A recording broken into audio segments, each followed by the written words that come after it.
Obtaining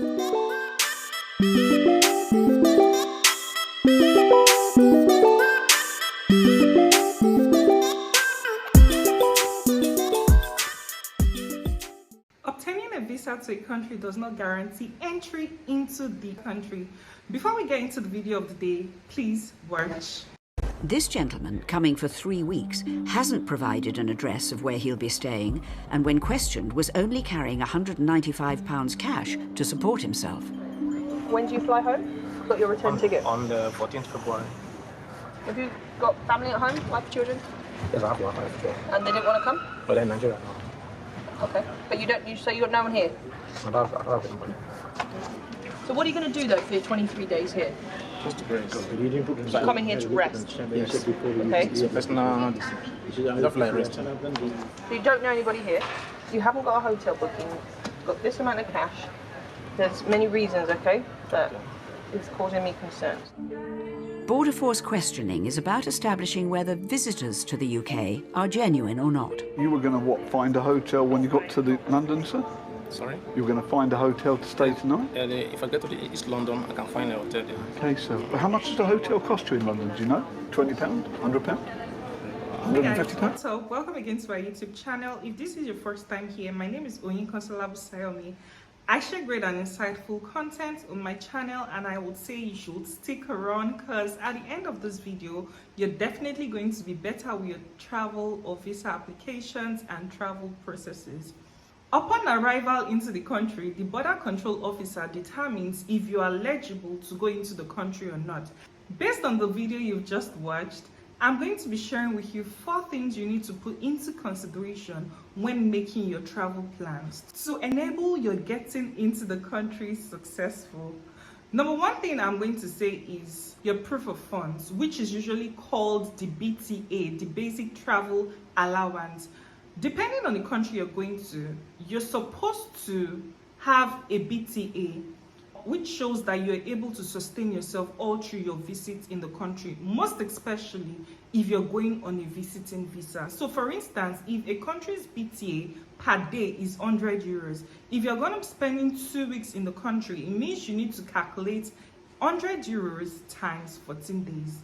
This will be the amount you might be asked to declare by the border control officer upon arrival into the country. Another thing you need to include in your travel plan is where you're going to be staying during your stay in the country. If you're going to be staying in an hotel, you want to ensure that you've previously booked an hotel, say from day 1 to day 10, depending on the amount of days you're going to be staying in the country. And if you're not going to be staying in an hotel, you need to have made proper plans with your family members or your friends who you will be staying at their place. So in case the border control officer calls your family member, they should be able to say that yes, they are actually expecting a visitor from so place to stay with them for a period of time during their visit. The number 3 thing you need to put into consideration is you must ensure that you have a return ticket that states when you're going to be leaving the country. You don't want to be caught unaware when the border control officer would ask you, okay, so do you have a return ticket? And then you won't be able to show your return ticket. It simply means you're actually planning to stay back in the country. Another very important thing that people do not put into consideration is having a good travel itinerary. So what do I mean by a travel itinerary? A travel itinerary goes beyond just having a return ticket. It includes your travel plan. Based on the video you just recently watched, so the man was asked, what do you plan to do in the UK during your stay? And he said, I plan to rest. That is a very not so good answer in my opinion.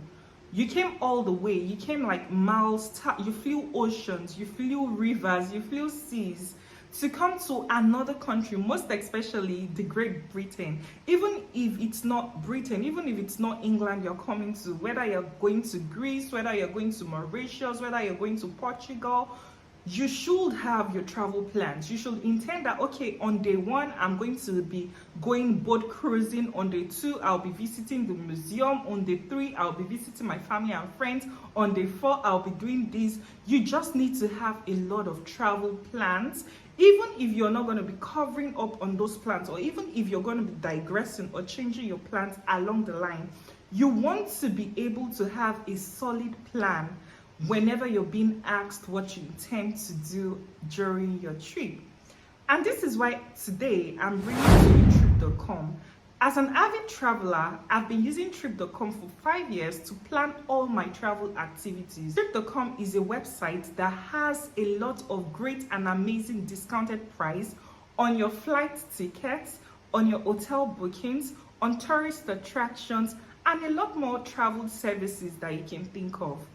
And I'm gonna be leaving an affiliate link in the description box where you can even get more amazing deals on your travel plans in the description box. I hope your next travel plan is gonna be seamless because you're going to be using the Trip.com app to make your bookings, to make your hotel reservations, to book your flight tickets and all. I've come to the end of this video.